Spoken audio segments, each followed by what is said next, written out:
Hello everyone, आज हम लोग रेस्पिरेटरी सिस्टम का तीसरा लेक्चर करेंगे जिसमें हम लोग लंग्स के बारे में पढ़ेंगे, लंग्स की एनाटॉमी पढ़ेंगे। ठीक है, तो चलिए बिना लेट किए हुए स्टार्ट करते हैं। तो लंग्स को और किस नाम से जाना जाता है? पल्मोनस। ठीक है, आप लोगों ने बहुत सुना होगा पल्मोनरी। ठीक है, पल्मोनरी वेन, पल्मोनरी आर्टरी। तो पल्मोनस किससे रिलेटेड होता है? वो लंग्स से रिलेटेड होता है। ठीक है, उसे हम लोग पल्मोनस भी बोलते हैं लंग्स को। ये कहाँ होता है? थोरेसिक कैविटी में होता है। हमारे बॉडी पार्ट में थोरेसिक कैविटी और ट्रंक जो है वो दो पार्ट में डिवाइड है। ठीक है, ट्रंक जो है वो दो पार्ट में डिवाइड है। ऊपर वाले को थोरेसिक कैविटी बोलते हैं और नीचे वाले को एब्डोमिनल कैविटी। ठीक है, एब्डोमिनल कैविटी दो पार्ट में डिवाइड है। तो थोरेसिक कैविटी, अपर साइड में थोरेसिक कैविटी में हमारा लंग्स प्रेजेंट होता है। ठीक है, इसका कलर कैसा होता है? पिंक कलर होता है। अगर हम लोग हेल्दी और क्लीन इन्वायरमेंट में रहते हैं और अल्कोहल वगैरह का यूज़ नहीं जो व्यक्ति करता है, उसका जो लंग्स का कलर होता है वो पिंक कलर का होता है, गुलाबी रंग का होता है। ठीक है, लेकिन वही जो व्यक्ति पॉल्यूटेड एरिया में रहता हो, जहाँ प्रदूषण बहुत ज़्यादा हो, या फिर वो अल्कोहल तंबाकू वगैरह का सेवन करता हो, तो उसका जो लंग्स का कलर हो जाता है वो डार्क कलर का हो जाता है, काला जैसा हो जाता है। ठीक है, और मॉल्टेड मतलब बहुत काला टाइप हो जाता है, गंदा सा दिखने में लगता है। ठीक है, इन ए पॉल्यूटेड इन्वायरमेंट, कोई पॉल्यूटेड इन्वायरमेंट में रहता हो तब, या फिर अल्कोहल तंबाकू वगैरह का यूज करता हो तब। ड्यू टू एक्यूमुलेशन, ये क्यों ब्लैक कलर का हो जाता है? कि उसमें जितना भी हम डस्ट पार्टिकल अपने सांस लेने के दौरान लेते हैं, जो हम इंस्पिरेशन करते हैं, ऑक्सीजन लेते हैं, तो उस दौरान कुछ डस्ट पार्टिकल भी हमारे अंदर चले जाते हैं लंग्स में। कार्बन पार्टिकल्स जो कि इंडस्ट्री वगैरह से निकलती है, कार्बन पार्टिकल्स, या फिर गाड़ियाँ जो चलती हैं वहाँ से कार्बन पार्टिकल्स निकलते हैं ब्लैक कलर के, तो वो सारे हमारे सांस जब हम लेते हैं तो उसके अंदर चले जाते हैं, तो वो सारे एक्यूमुलेट हो जाते हैं नीचे जाके। वहाँ पे फैगोसाइट्स होता है। कहीं भी हमारे बॉडी में फॉरेन बॉडी जाता है, हमारे बाहर की चीज़ें जाती है, तो हमारा बॉडी रिएक्ट करना शुरू कर देता है। तो रिएक्ट कौन करता है? मोनोसाइट हो गया, लिम्फोसाइट हो गया, ये सब फैगोसाइट्स होते हैं। ठीक है, मोनोसाइट, लिम्फोसाइट्स। ठीक है, फैगोसाइट्स तो जानते होंगे, जो हमारी बॉडी के इम्यून सिस्टम को बनाते हैं, उनसे लड़ना शुरू कर देते हैं। तो ये सारे जो पार्टिकल्स हैं, डस्ट पार्टिकल और कार्बन पार्टिकल, ये सब फैगोसाइट्स, उसको फैगो मतलब होता है निगल जाना। ठीक है, निगल जाना, उसको ट्रैप कर लेता है, पकड़ लेता है, और ट्रैप कर लेता है तो वहीं पर रह जाता है ये डस्ट पार्टिकल और कार्बन पार्टिकल लंग्स में ही। तो लंग्स हमारा कैसा दिखना शुरू हो जाता है? डार्क कलर का। ठीक है, काला दिखना शुरू हो जाता है। इसका शेप क्या होता है लंग्स का? लंग्स का शेप जो होता है वो कोनिकल होता है। इसकी कवरिंग, इसके बाहर दो कवर होती है। लंग्स किस चीज़ से घिरा हुआ रहता है? सेरस मेम्ब्रेन होती है, जिसे हम लोग प्लूरा बोलते हैं। ठीक है, और इसमें दो पार्ट होती है, ये दो लेयर होती है। अंदर वाले को विसरल और बाहर वाले को पेराइटल बोलते हैं। ठीक है, इनर विसरल और आउटर पेराइटल। ठीक है, अब उसके बाद लंग्स आर सेपरेटेड बाई, हम जानते हैं कि हमारी बॉडी में 2 लंग्स होता है, राइट और लेफ्ट। ठीक है, ये हो गया राइट और ये हो गया लेफ्ट। ठीक है, तो ये राइट और लेफ्ट जो लंग है एक दूसरे से डिवाइडेड कैसे रहता है? इन दोनों के बीच में क्या ऐसी चीज़ रहती है जो दोनों को अलग करती है, सेपरेट करती है? तो इन दोनों के बीच में यहाँ पे होता है हार्ट, और हार्ट के पास में यहाँ पे सारे एरोटा, वेना केवा निकले होते हैं, जो कि ब्लड को सर्कुलेट करते हैं पूरे बॉडी में। ठीक है, तो यहाँ पे ग्रेट वेसल्स हार्ट रहते हैं, और साथ में ग्रेट वेसल्स कौन होते हैं? एरोटा, जो कि हार्ट से सारा ब्लड लेके जाता है हमारे बॉडी में। और वेना केवा क्या करता है? ये वेन है, मोटी वेन होती है, तो ये वेन क्या करती है? पूरी बॉडी से ब्लड लेके आती है हार्ट में। तो दोनों जो लंग्स है वो किस चीज़ से सेपरेटेड रहते हैं? हार्ट रहता है वहाँ पे, एरोटा रहता है, और वेना केवा जो कि हार्ट से ज्वाइंट रहता है। ठीक है, इन दोनों इससे ये दोनों हार्ट अलग अलग रहते हैं। ठीक है, सेपरेटेड रहते हैं। नीचे में आता है डायफ्रागम। ठीक है, लंग्स हमारा किस पे स्टे रहता है? लंग्स हमारा किस पे टिका हुआ रहता है? डायफ्रागम पे। ठीक है, lungs attach to heart, lungs जो होता है हार्ट से अटैच्ड रहता है। ठीक है, हार्ट से अटैच है हमारा लंग्स, लेफ्ट लंग। ठीक है, ट्रैकिया, यहाँ पे ट्रैकिया भी रहती है, जो कि इस वाले पोर्शन को, इस जो पोर्शन है, ये जो हाइलम दिख रहा है, इसे हम लोग रूट ऑफ लंग्स बोलते हैं। क्या बोलते हैं? Root of lungs. इसे हम लोग रूट ऑफ लंग्स बोलते हैं, जहाँ पे हाइलम, ब्लड वेसल्स वगैरह अंदर जाते हैं। ठीक है, अब यहाँ पे हार्ट हो गया, हार्ट से पल्मोनरी आर्टरी, पल्मोनरी वेन। तो हार्ट हमारा किस तरह से लंग से जुड़ा हुआ है? क्योंकि हार्ट से ही पल्मोनरी आर्टरी और पल्मोनरी वेन जुड़ा होता है, और ये एक दूसरे से लंग्स और हार्ट के बीच में सर्कुलेशन होती है। पल्मोनरी आर्टरी से इम्प्योर ब्लड आती है, पल्मोनरी आर्टरी से इम्प्योर ब्लड, यानी जिसमें CO2 हो, जिस ब्लड में, वो ब्लड, इम्प्योर ब्लड कहाँ से आती है? ये आती है हार्ट टू लंग्स, ये हार्ट से लंग्स में जाती है। ठीक है। जबकि पल्मोनरी वेन क्या करती है, ऑक्सीजनेटेड ब्लड को लंग्स से कहाँ लेके जाती है, हार्ट में। लंग्स से कहाँ लेके जाती है, हार्ट में। या जब मैं सर्कुलेशन कार्डियक सिस्टम पढ़ाऊंगी तो उसमें बताऊंगी कैसे होता है, ठीक है। तो इस हिसाब से पल्मोनरी वेन और पल्मोनरी आर्टरी से हमारा हार्ट और लंग्स जुड़ा रहता है, ठीक है। नेक्स्ट है प्रेजेंटिंग पार्ट ऑफ लंग्स। अब लंग्स की एनाटमी पढ़ेंगे, तो लंग्स की एनाटमी पढ़ते वक्त हमें 3 चीज़ों का ध्यान रखना होता है। एपेक्स, ठीक है, ये हो गया एपेक्स, बेस, ठीक है, और 2 सरफेसेज होते हैं, इसके 2 सरफेस होते हैं। ये बाहर की जो सरफेस है ये होती है कोस्टल, और ये अंदर की तरफ मीडियम लाइन, ठीक है, ये मीडियम लाइन हो गया, तो मीडियल ये कहलाती है मीडियल, ठीक है, मीडियल। ये 2 सरफेस होते हैं और बाकी एपेक्स होता है, बेस होता है, ठीक है। एपेक्स हो गया, बेस हो गया, सरफेस कोस्टल सरफेस बाहर की तरफ, मीडियल अंदर की तरफ, ठीक है। तो अब एपेक्स देखते हैं। तो apex upper end of lungs, apex क्या है, अपर एंड है लंग्स का। इसका ये जो होता है क्लैविकल से जुड़ा रहता है। यहाँ पे हमारा क्लैविकल बोन होता है, ठीक है, यहाँ पे हमारा क्लैविकल, हमारा कॉलर बोन होता है, ठीक है। हम जब एनाटॉमी पढ़ेंगे उसमें तो हम देखेंगे ऊपर में क्लैविकल होता है जिसे हम लोग कॉलर बोन बोलते हैं, ठीक है। ये कॉलर बोन से 2.5 सेंटीमीटर ऊपर रहता है, ठीक है। ये कॉलर बोन, यहाँ पे हमारी कॉलर बोन होती है, इस तरह से दोनों साइड में इस तरह से कॉलर बोन होती है, उससे 2.5 सेंटीमीटर एबव रहता है, ऊपर रहता है, ठीक है।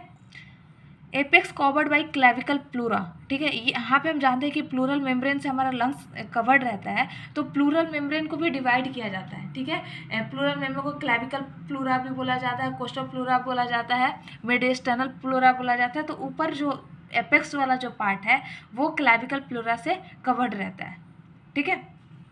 बस नाम से याद रखिए, यहाँ पे क्लैविकल बोन था तो इसलिए ये बन गया क्लैविकल प्लूरा, याद रखने के लिए, ठीक है। अब यहाँ पे बेस देखते हैं इसका, ये रहा हमारा बेस। तो बेस जो होता है वो सेमी ल्यूनर शेप का, सेमी ल्यूनर यानी अर्धचंद्राकार, चांद की शेप जब आधी इस तरह से रहती है, अर्धचंद्राकार शेप का, सेमी ल्यूनर शेप का रहता है ये। आप देख रहे हैं कि ये नीचे में इस तरह से शेप है, सेमी ल्यूनर, ठीक है। कनकेव शेप है, ये क्या है, कनकेव है ना, इस तरह से शेप है, कनकेव है। डाउनवर्ड्स नीचे की तरफ होते हैं। रेस्ट ऑन डायफ्रागम, ये डायफ्रागम पे रेस्ट कर रहे हैं। अब इसका राइट साइड, ये हो गया राइट और ये हो गया लेफ्ट, ठीक है। राइट साइड में नीचे में क्या है, किडनी है, किडनी का राइट लोब रहता है, सॉरी, राइट साइड में लीवर है, लीवर, ठीक है, लीवर का ये राइट लोब होता है, ये राइट होता है, ये लेफ्ट होता है। तो किडनी का हम एनाटॉमी पढ़े थे डाइजेस्टिव सिस्टम में, आप वहाँ जाके देख लीजिएगा, तो वहाँ पे ये राइट लोब होती है और ये लेफ्ट लोब होती है। तो किडनी का जो राइट लंग है वो किससे अटैच रहता है, लीवर के राइट लोब से, ठीक है। राइट लंग्स लीवर के राइट लोब से अटैच्ड रहता है, ठीक है। लेफ्ट साइड में क्या क्या चीज़ रहती है, लेफ्ट साइड में लेफ्ट लोब ऑफ लीवर, ये राइट से राइट का रहा है, इधर लेफ्ट लोब भी रहती है, लेफ्ट लोब ऑफ लीवर। साथ में यहाँ पे स्प्लीन रहता है जो कि पेनक्रियाज से अटैच रहता है, तो यहाँ पे हो गया स्प्लीन। और फंडस ऑफ स्टमक, स्टमक का जब एनाटॉमी पढ़ेंगे तो यहाँ पे स्टमक होती है और ये वाला पोर्शन जो ऊपर वाला पोर्शन होता है वो कहलाता है फंडस, ठीक है। तो फंडस यहाँ पे हो गया, ठीक है। ये समझ में आया, बेस इसका रहा। बेस किससे किससे कनेक्टेड है, कौन किस किस ऑर्गन से कनेक्टेड है, ये हमें जानना पड़ता है एनाटॉमी में, ठीक है। अब आते हैं कोस्टल सरफेस। अब आप कोस्टल सरफेस देखिए, तो कोस्टल सरफेस मैंने बताया कि बाहरी वाली हिस्सा होती है, ये बाहर वाला, ये सारा हिस्सा जो हो गया ना वो कोस्टल सरफेस, और ये वाला हिस्सा जो हो गया वो मेडियास्टाइनल मीडियल, ठीक है। तो कोस्टल वाले सरफेस में यहाँ पे रिप्स होता है, ये पूरा रिप्स लगे होते हैं। तो ये स्मूथ और कन्वेक्स होता है, ये स्मूथ रहेगा और कन्वेक्स रहेगा। ये जो सरफेस है वो बाहर की तरफ ऐसे उठा हुआ रहेगा। आप जब एनाटॉमी देखोगे तो ऐसे बाहर की तरफ उठा हुआ और कन्वेक्स रहता है और स्मूथ रहता है, चिकना रहता है, ठीक है। Lungs covered by coastal pleura, और यहाँ पे सारे ये कोस्टल प्लूरा से ढके होते हैं, ठीक है। ऊपर वाला जो एपेक्स था वो क्लैविकल प्लूरा और ये सारे जो होते हैं वो कोस्टल प्लूरा से ढके होते हैं, ठीक है। It is related to inner surface of ribs, यहाँ पे रिब्स है तो ये रिब्स के इनर सरफेस से रिलेटेड होते हैं, यानी ये रिब्स से रिलेटेड होते हैं, यानी यहाँ पे रिब्स होते हैं, ठीक है। रिब्स होती है, रिब्स जो हड्डी, ठीक है।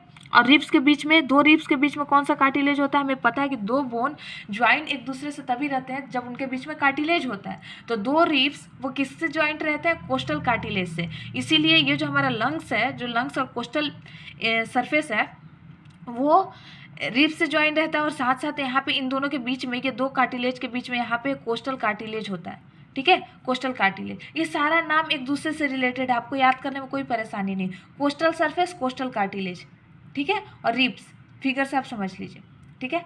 The ribs from their impression on the lungs, और यहाँ पे हम जब देखेंगे, हम जब ये लंग्स वगैरह की एनाटमी देखते हैं या फिर एनाटमी लैब वगैरह में जाएंगे, तो जब आप लंग्स देखेंगे तो लंग्स के ऊपर रिब्स के ऐसे ऐसे निशान पड़े होते हैं, इम्प्रेशन, उसके धब्बे पड़े होते हैं, ठीक है, ऐसे लाइनिंग पड़ी होती है, ठीक है। तो ribs from their impression, ribs अपना इम्प्रेशन बना लेता है लंग्स के ऊपर, यानी छाप बना लेता है, ठीक है।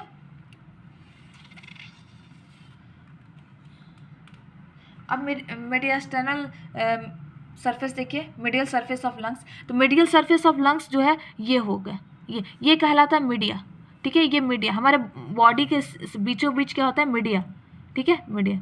तो मीडियास्टेनम ये हो गया, तो ये मिडिल सरफेस हो गया, ठीक है, मिडिल सरफेस। तो यहाँ ये वाला पोर्सन, ठीक है।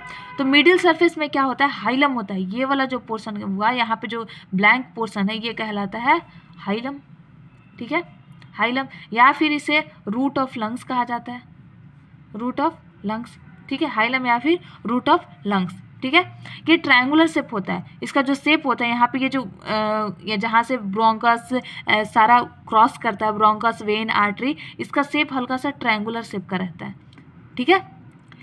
यहाँ से क्या क्या चीज़ें पास करती है, यहाँ से क्या क्या चीज़ें लंग्स के अंदर जाती है और बाहर आती है। देखिए यहाँ से ब्रोंकाई जाती है, ठीक है, याद रखिए, ध्यान कैसे रखेंगे हम लोग, फिगर से तो हमको पता है कि यहाँ से ब्रोंकाई जाती है, ब्रोंकस जाता है, साथ साथ यहाँ से आर्टरी और वेन भी जाएगा। अभी मैंने बताया पीछे कि हार्ट से ज्वाइन रहता है हमारा लंग्स, तो हार्ट से लंग्स के बीच में क्या चीज़ ज्वाइन करती है, वो चीज़ है पल्मोनरी आर्टरी और पल्मोनरी वेन, ठीक है। तो एक पल्मोनरी आर्टरी रहती है और दो पल्मोनरी वेन रहता है, याद रखिए, ठीक है, जो कि हार्ट से ज्वाइन रहती है। दोनों चीज़ें किससे ज्वाइन रहती है, हार्ट से, ठीक है। फिर यहाँ पे ब्रोंकियल आर्टरी, यहाँ से ब्रोंकाई जा रहा है अंदर की तरफ, तो ब्रोंकियल आर्टरी और ब्रोंकियल वेन्स रहते हैं, ठीक है। याद करना बहुत आसान है।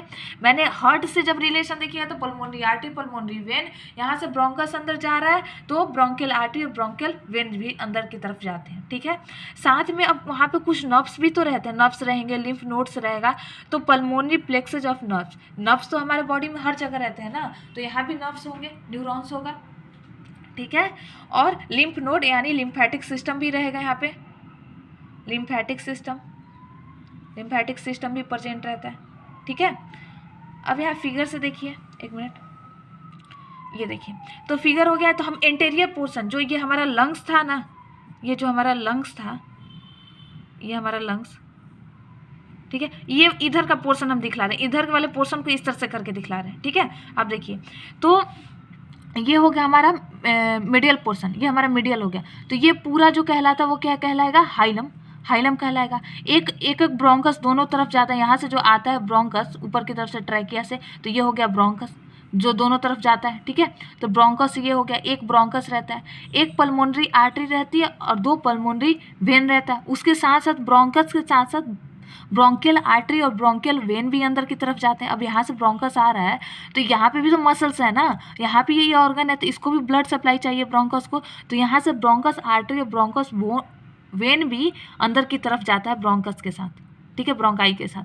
और पल्मोनरी आर्टरी और पल्मोनरी वेन 2 होती है और ये 1 होती है, एक ही होता है, ठीक है।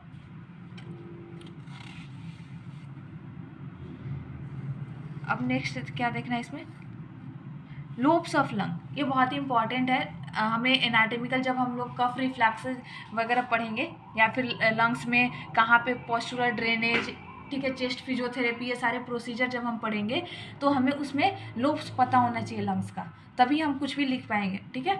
तो लोब्स ऑफ लंग, तो राइट लंग्स होता है और लेफ्ट लंग्स होता है, ठीक है। तो राइट लोब में 3 लोब्स होता है, राइट लंग्स में 3 लोब्स होता है, अपर, मिडियल एंड लोअर, और लेफ्ट लंग्स में 2 लोब होता है, अपर एंड लोअर, ठीक है।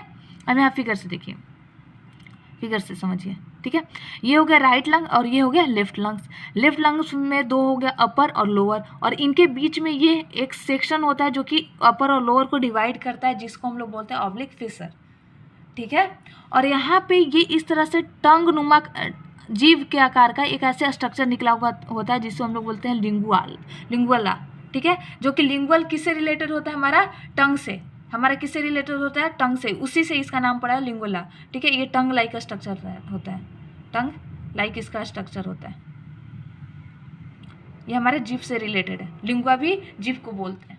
ठीक है, यहाँ पे होता है कार्डियक नॉचेज। क्यों कार्डियक नॉचेज, कार्डियक किससे रिलेटेड होता है, हार्ट, हार्ट को ही हम लोग बोलते हैं कार्डियक। ठीक है, तो यहाँ पे होती है हार्ट, तो ये कार्डियक नॉचेज है जहाँ पे हार्ट स्टे करता है हमारा। ठीक है, ये राइट लंग्स हो गया। राइट लंग्स में 3 पार्ट होते हैं, 3 लोब होते हैं, अपर लोब, मीडियल लोब और लोअर लोब। अपर लोब और मीडियल लोब, ठीक है, ये अपर मीडियल है, ये लोअर।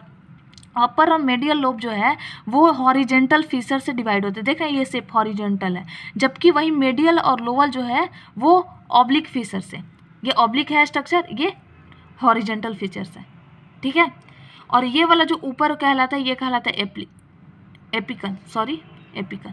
ठीक है, एपिकल हो गया, ये बेस हो गया। एपेक्स जिसे हम लोग बोलते थे, क्या बोलते थे, एपेक्स, अभी हम लोगों ने पढ़ा एपेक्स, और ये क्या होता है, बेस होता है।